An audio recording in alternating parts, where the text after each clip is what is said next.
I was patrolling at a popular ski resort when I saw small bits of snow rolling and fresh debris at the bottom of certain slopes, so I radioed the resort manager Blake to close the resort in case of an avalanche. But he said no, because it was the biggest weekend of the year, and closing would mean losing $1.2 million in one day. When I got a text from my brother Tommy saying he was bringing his wife Carmen up for her first Black Diamond run, I started setting up avalanche warning flags without authorization, even though Blake threatened to destroy my mountain credentials and called me a terrorist over the radio. I was patrolling at a popular ski resort when I saw small bits of snow rolling and fresh debris at the bottom of certain slopes. I radioed the resort manager Blake to close the resort in case of an avalanche, but he said no. This was the biggest weekend of the year, and closing the resort would mean losing $1.2 million in one day. Blake, I'm not joking. These cracks weren't here yesterday. I tried to keep my voice steady. I don't care. My resort, my rules, he snapped. Sign off on your patrol report and get back to base. Mark it safe or I'll find someone who will. Maybe someone who actually wants to keep their mountain credentials. That's when the worst possible thing happened. My phone buzzed. It was my brother Tommy. Bringing Carmen up for her first black slope. Can't wait. I immediately texted back. Don't. Mountain is unstable. Take the bunny slopes. Lol, okay, mom. Blake just said conditions are perfect on the PA. Blake is wrong. You always do this. Carmen's so excited. Stop trying to scare us. I didn't sign the report. Screw Blake. I started skiing directly to the high-risk areas, setting up avalanche warning flags even though I didn't have authorization. That's when I heard the first whoomph. The entire slope had just settled an inch. Blake's voice crackled over the radio. Jake, get back to base, now. I ignored him and kept placing warnings. A small slide released on the adjacent peak, maybe 50 tons of snow. People were starting to notice. A few skiers stopped, looking up at where the snow had fallen. Is that normal? I heard someone ask. Blake immediately got on the PA. Folks, that's just our morning grooming crew doing avalanche control. All part of keeping you safe. My phone exploded with texts from other volunteers. Temp spike 10 degrees. Just saw a slab release on the north face. Blake won't let me report it. Another whoomph. Louder this time. Several people near me actually felt it. A woman grabbed her kid's hand. Let's go back down, honey. Blake on the PA again. Ladies and gentlemen, those settling sounds are completely normal. In fact, they mean the snow is stabilizing. Better conditions than ever at the summit. More families were leaving the slopes despite his announcement. I texted Tommy again. The mountain is literally falling apart. Please believe me. Stop being dramatic. Already in line for the summit lift. Blake sent security after me, his voice on the radio getting nastier. Jake, you're destroying our biggest weekend. You'll never work any mountain again. That's when another slide broke loose. Bigger this time. 100 tons, taking out trees. Blake, frantic now on the PA. That was a controlled detonation. We're making the mountain safer for you. Please continue enjoying your day. Now people were really noticing. The lift lines were getting shorter. Parents pulling their kids off the mountain. Blake switched tactics on the radio, trying to sound reasonable. Jake, think about the families who saved all year for this trip. That's when another slide hit. This one was visible from the base lodge. I could see people inside pointing through the windows. The lunch crowd was abandoning their tables, moving toward the exits. Blake got on the PA again, desperation creeping in. Free drinks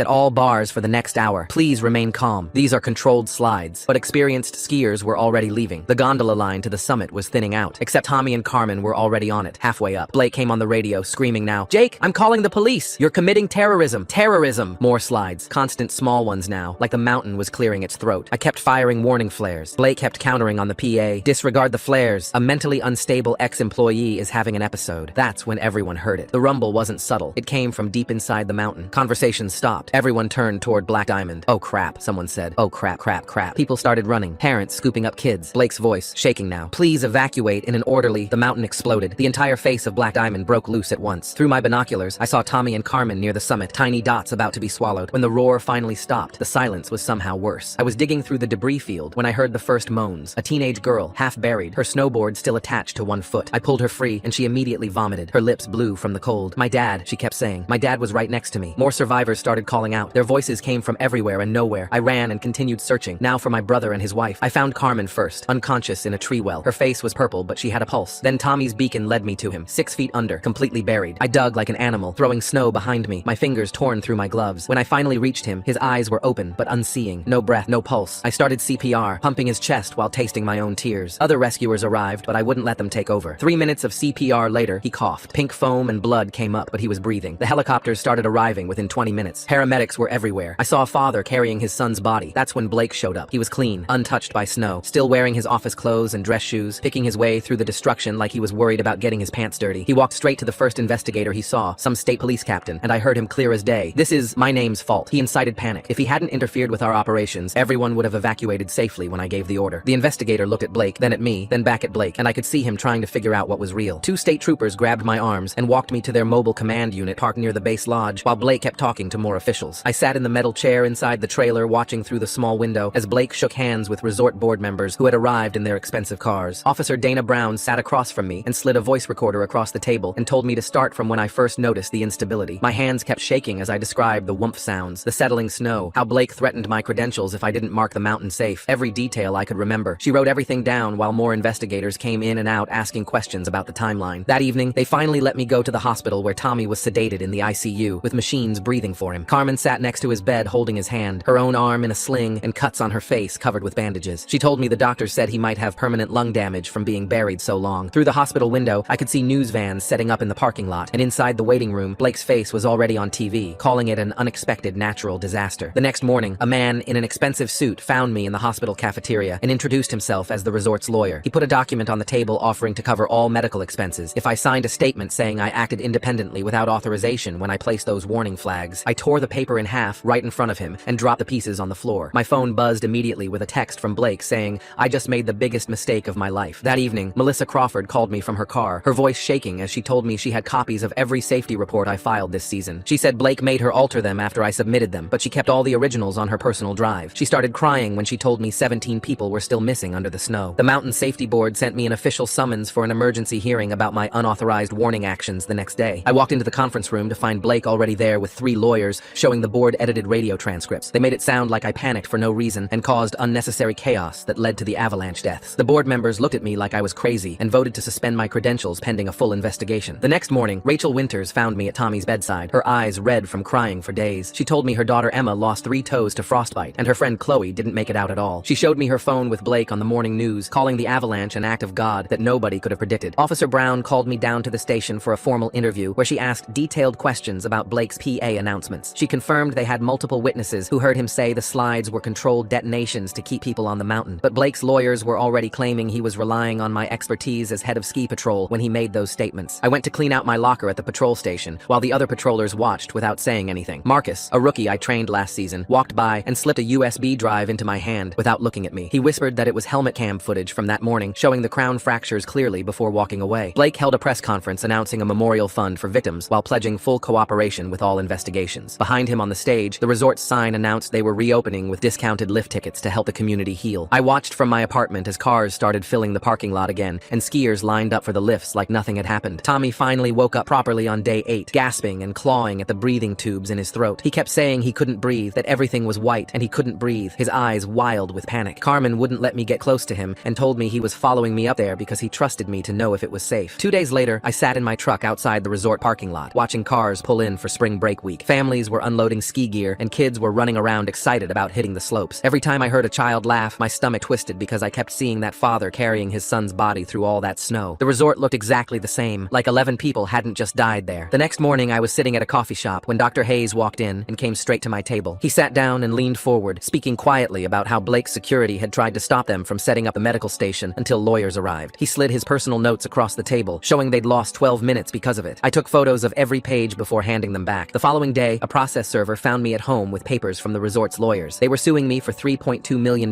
in economic damages from my reckless fear-mongering. My public defender looked at the filing and shook his head, saying they were trying to bankrupt me into silence. The next afternoon, Melissa texted me to meet her at a diner 2 towns over. She kept looking over her shoulder as she pulled out papers, showing Blake had gotten a geology report 3 weeks before the avalanche warning about the instability. She said he buried it because fixing the problem would have meant closing for peak season. I photographed those documents too before she grabbed them back and left through the kitchen exit. The day after that, I drove Tommy to his first physical therapy session. The therapist measured his lung capacity at 40% and explained he'd never ski again, might struggle with stairs for years. Tommy stared at the ceiling the whole time she talked and wouldn't look at me even when I tried to help him to the car. The next morning, the safety hearing resumed at the county building. Blake's lawyers presented weather data, claiming unprecedented conditions no one could have predicted. I showed them Marcus's helmet footage with all the clear warning signs from that morning. The board members looked at each other and said they needed more time to deliberate. That evening, I came out to find my truck tires slashed and killer spray painted across the windshield. The security guard at the lot said their cameras had malfunctioned for exactly that hour. My phone buzzed with a text from Blake saying it was a shame about my truck and that mountain towns had strong feelings about people who hurt their economy. The next day, Officer Williams called to tell me the FBI was taking over the investigation for multiple interstate commerce violations. She mentioned Blake's lawyer had just hired a crisis management firm that specialized in disaster deflection. That night, I was sitting with Carmen in Tommy's hospital room while he slept. She told me the doctor said he had PTSD and woke up feeling like he was still buried under the snow. She looked exhausted and said she'd been so excited to learn to ski that Tommy had wanted to show her everything he loved about the mountain. The next morning, I walked through town to get groceries and felt eyes on me everywhere I went. The local paper had run an op-ed about rush to judgment and mountain tradition. The bartender who usually knew my name pretended not to see me when I walked past his window. This whole town's economy lived and died by that resort, and I was the guy who'd tried to shut it down. The next day, Rachel showed up at the resort's main entrance with a process server and what looked like half the news stations in Colorado. I watched it happen from the parking lot where I'd gone to meet with the state investigators again. Blake walked out of the building in his usual suit, saw the cameras, and his whole face changed into this fake concerned look. The process server handed him the papers while Rachel stood there shaking. Blake took the documents and immediately started talking to the cameras about how tragic this all was and how some lawyers were trying to profit from everyone's pain. Rachel tried to say something about her daughter, but her voice cracked and she started crying right there on live TV. Blake put on this sympathetic face and said something about understanding a mother's grief while the cameras kept rolling. By that night, the news was calling her an opportunist. The next morning, my phone rang with a number I didn't recognize. It was a patroller from Vail saying a bunch of them had been talking and they'd all seen the same stuff at their resorts. Management pushing them to keep slopes open when conditions were bad. Reports getting buried. One guy from Breckenridge said they'd fired him 2 years ago for refusing to sign off on a dangerous slope. They had documentation going back 5 years showing this was happening everywhere, but my situation was the worst they'd seen. I drove to the hospital to see Tommy that afternoon. He'd been awake for days but hadn't wanted to see me. When I walked in, he just stared at the ceiling for a long time. Then he asked if I really knew how bad it was when I texted him. I told him about the whoomph sounds I'd heard that morning, the crown fractures I'd seen forming, how Blake threatened to destroy my career if I didn't sign the report. Tommy closed his eyes and said he should have listened. The next day, a courier showed up at my door with a subpoena from Blake's legal team. They wanted my entire work history from every resort I'd ever worked at. Within hours, they'd found some report from 6 years ago where I'd marked a slope as moderate risk that never actually slid. Their filing called it a pattern of incompetence, even though that assessment had been correct and no one got hurt. The Colorado Attorney General announced they were opening a criminal investigation, but Blake had already hired the former Attorney General as his defense lawyer. The news covered it like some celebrity scandal with graphics and theme music, instead of talking about the 11 people who died. That's when everything started falling apart fast. My landlord knocked on my door saying he needed the apartment back for family and gave me 30 days to get out. The bank called about irregularities in my accounts and froze everything pending review. My insurance company sent a letter dropping my coverage because of pending litigation. Blake was destroying my life piece by piece. Melissa called me crying, saying they knew she'd talked to me and she was being transferred to Phoenix immediately. Before she left, she dropped a box at my door and ran to her car. Inside were 5 years of safety reports that Blake had ordered destroyed. Every single one showed the same pattern of him ignoring warnings to keep the slopes open. I was at the grocery store when Dr. Hayes found me in the cereal aisle. He looked around to make sure no one was listening, then whispered that the resort's lawyers were pressuring the hospital to change the triage timeline. They wanted it to look like the delays were medical decisions, not security blocking access. He kept looking over his shoulder and said he had kids and couldn't lose his job. The next night, I went to the diner where all the rescue workers used to meet after shifts. The waitress I'd known for years wouldn't even look at me when she took my order. The TV was showing Blake at some press conference announcing a scholarship fund for the victims, while his lawyers fought their families in court. I ate my eggs alone while everyone in the place pretended I wasn't there. Someone posted my address online the next day with a photo of my apartment building and the words, "Murderer lives here," in red text. By evening, there were 20 people outside with signs. Some were resort employees scared of losing their jobs. Others were just angry about their town's reputation being ruined. Carmen called from the hospital saying protesters were there too, yelling at anyone who talked to her or Tommy. The next morning, my phone rang with a blocked number, and when I answered, a woman said she was from the Denver Post. She'd been tracking resort safety violations for months and found Blake's name connected to 3 deaths at a different resort 5 years ago. The families had signed sealed settlements, but she had copies of the original complaints. She needed my patrol reports and any documentation I had to break the pattern open. I met her at a coffee shop outside town and handed over everything I'd saved, including photos of the warning signs I'd placed. The next day, 2 FBI agents showed up at my door with badges and serious faces. They drove me to the federal building downtown, where they questioned me for 6 hours straight. They had Blake's emails to investors from the morning of the avalanche, saying it was a minor incident being contained with minimal impact expected. He sent those while 11 people were still buried under the snow. They showed me security footage of him watching the avalanche happen from his office window, then walking to his computer to type those emails. The agents took notes on everything and said they'd be in touch. When I got home, Carmen called saying Tommy was being released, but would need oxygen tanks to breathe. The next morning, I helped move him from the hospital bed to a wheelchair, which took 15 minutes because he kept having to stop and catch his breath. He looked at the wheelchair and said to no one that he was supposed to teach kids to ski next season. His hands shook when he tried to hold a cup of water. That afternoon, Blake's lawyers released edited recordings of my radio calls, making it sound like I was panicking and not making sense. The local news played them every hour with headlines about rogue patrol officer. My old co-workers stopped answering my texts, and when I ran into one at the grocery store, he walked the other way. Rachel called me that night saying she was getting the other families together. They were making videos of the people who died, showing them as real people, not just numbers in a news story. She posted them online, and within hours, they had thousands of shares. People started asking why Blake was still running the resort. The next morning, I was driving to Tommy's when my brakes went soft. I pumped them hard, but nothing happened, and I had to use the emergency brake to stop. The mechanic found the brake lines had been cut clean through with professional tools. Officer Brown couldn't prove who did it, but she started having patrol cars drive by my apartment every few hours. She told me Blake was getting desperate and to watch my back. I spent the next day at the library going through old newspaper archives. Blake's name came up at 4 different resorts over 15 years with 12 total deaths. Every time time it was blamed on acts of God or patrol failures. The pattern was right there in black and white. Carmen asked me to come help with Tommy's breathing exercises because he only tried when I was there. She said he wasn't angry at me, just at everything else. Tommy gripped my hand during the exercises, and I could feel him fighting for each breath. His face turned red from the effort, and sweat ran down his neck. The next morning, I drove past the resort at dawn just to see it. Fresh snow covered everything like nothing had happened. Families were already lining up for the early lifts, and kids were laughing in the parking lot. The mountain looked perfect and peaceful and completely indifferent to what it had done. That afternoon, I got a certified letter saying the state safety board had revoked my credentials permanently for reckless endangerment. Blake sent out a press release within an hour talking about vindication and professional standards. My 18 years of perfect safety record meant nothing now. 2 nights later, someone knocked on my door at 2 a.m. and I found Marcus standing there with his helmet cam in his hands. He pushed past me into my living room and plugged the camera into my TV without asking. The footage started playing, and there was Blake at the summit that morning, checking the exact same cracks I'd reported. He ran his hand along the fracture lines and shook his head, and then 10 minutes later, the video showed him on a conference call telling investors conditions were perfect. Marcus said his camera was supposed to be off, but it wasn't. I copied the footage to 3 different drives while Marcus sat on my couch drinking the coffee I made him. The next morning, the Denver journalist called me saying her story was going live in an hour. When it posted online, 3 families from Blake's previous resorts in Utah and Wyoming came forward with their own stories about suppressed avalanche warnings and threatened employees, and 2 people who died in preventable slides. The story got picked up by national outlets within hours, and my phone wouldn't stop buzzing with interview requests. The day after that, a lawyer from Denver showed up at my apartment with a stack of papers saying she was taking our case pro bono. She sat at my kitchen table explaining that Blake's insurance company was already backing away because they don't cover criminal negligence. She filed subpoenas for 10 years of resort communications before she even finished her coffee. Tommy came over that afternoon, and I showed him Marcus's helmet footage for the first time. He watched himself and Carmen getting on the lift while the mountains started breaking apart above them. When the timestamp showed they were 15 seconds from being directly in the slide path, he whispered that if they'd been any later, they would have died. He threw up in my bathroom and then sat on the floor for 20 minutes. Blake called an emergency board meeting the next day, but someone recorded the whole thing on their phone. The audio leaked within hours, showing board members talking about liability mitigation and narrative control, but never once mentioning the 11 people who died. The recording went viral on Twitter and Reddit, with people calling for criminal charges. Resort employees started texting me privately after that. The head of lift operations admitted Blake ordered him to keep the summit lift running even after he raised safety concerns. He said he had 4 kids, but couldn't live with what happened anymore. More employees reached out with similar stories about Blake threatening their jobs if they reported problems. Rachel brought 5 other families to my apartment the next evening. They sat in my living room sharing photos of their kids and spouses who died in the avalanche. Tommy listened to every story and realized he was the only adult who survived being completely buried. He told them he had to speak for everyone who couldn't. 2 days later, I was buying milk at the grocery store when Blake appeared with a camera crew. He shoved a microphone in my face, demanding to know how it felt to destroy hundreds of jobs. I stayed calm and asked him how it felt to value profit over 11 lives. The video split our town, with some people supporting Blake and others finally admitting they knew something was wrong. I drove to the mountain the next morning and found flowers and photos and crossed ski poles growing into a memorial at the base. Someone left a note that said they knew the truth, and some of them always knew. Resort security kept removing items, but people kept bringing more flowers and photos and candles. 2 days after that, FBI agents showed up at the resort with search warrants. They loaded servers and computers and boxes of records into trucks, while Blake's lawyer stood there calling it a witch hunt, but couldn't stop him. The agents also searched Blake's house and his office and took 20 years of documents. Local news filmed the whole thing, with Blake standing in his driveway yelling about government overreach while agents carried evidence boxes past him. The insurance company filed their lawsuit 2 days later, claiming Blake knew about the danger and hid it from everyone. Their lawyers found proof that Blake bought extra insurance just 2 days before the avalanche happened. The filing said 3 words that made my stomach drop: he knew everything. Tommy had to give his testimony from his hospital bed with machines beeping around him and an oxygen mask on his face. The lawyers set up cameras, and Tommy described being buried alive while Blake's lawyers kept trying to stop him from talking. He said it felt like being trapped in concrete and knowing he was going to die right there. Blake's lawyers objected 17 times, but the judge on the video call let Tommy keep going. Dr. Hayes called me 2 days later and said he was fixing his official report to include those 12 minutes the security guards wasted. He knew Blake might get him fired, but he couldn't live with lying about what really happened that day. The town meeting on day 58 turned into chaos when one of Blake's own investors stood up and demanded answers about geology reports. Blake started screaming about ungrateful parasites living off his mountain, and everyone saw who he really was. 2 nights later, families of the victims held a candlelight vigil at the community center downtown. Half the town showed up, even though Blake had threatened to fire anyone who went. I stood there with hundreds of candles glowing, and for the first time since the avalanche, I didn't feel completely alone. The state pulled the resort's operating license the next morning, and Blake's emergency injunction got denied by the judge. She said public safety was more important than profit, and the resort closed for the first time in 40 years. Blake's former assistant found me outside the courthouse and handed me a flash drive with 2 years of recordings. She had audio of Blake talking to investors about acceptable casualty rates and calculating that lawsuits would cost less than closing. Her hands shook as she told me she'd been waiting for the right time to share what she knew. Tommy called me from the hospital 2 days later, and Carmen Carmen was crying in the background. He'd just walked 10 feet from his bed to the chair without any help from the nurses. The doctor had said he might never walk again, but Tommy was determined to walk into court on his own. The FBI discovered Blake had been moving money to offshore accounts since the day of the avalanche. They froze everything they could find, but millions were already gone, and his lawyer quit the case. I went back to the mountain on day 70 and stood where the avalanche started, looking at the new warning signs. The mountain didn't care about any of our human drama or Blake's greed or the lawsuits. It just existed the way mountains do, but we had chosen to ignore what it was telling us. 2 days later, I got a call from someone on the resort board saying they were voting to fire Blake that afternoon. I drove to the resort and saw news vans already setting up in the parking lot. The board meeting was supposed to be private, but word had gotten out somehow. I waited outside the main office building with about 50 other people, including families from the avalanche. After 3 hours, someone came out and said Blake was officially terminated, but he wouldn't leave his office. Through the windows, we could see him at his desk with 2 private security guards blocking the door from inside. The state police showed up with 6 officers who went upstairs while we all watched from outside. 20 minutes later, they came back down with Blake in handcuffs, and his face was bright red with anger. The photographers got their shots as the cops walked him to their car, and by that night, his arrest photo was on every news website. 2 days after that, the town council held public hearings at the town hall about what to do with the resort. I sat in the back row listening to families talk about how they'd been scared to speak up for years because Blake controlled so many jobs in town. The mayor stood up and said Blake had held the whole town hostage with money and threats. Marcus showed up at my apartment on day 76 with 3 other patrollers I knew from the mountain. They were starting their own independent safety company and wanted me as an advisor even without my credentials. Marcus said they'd never let management override safety calls again, no matter what. 2 days later,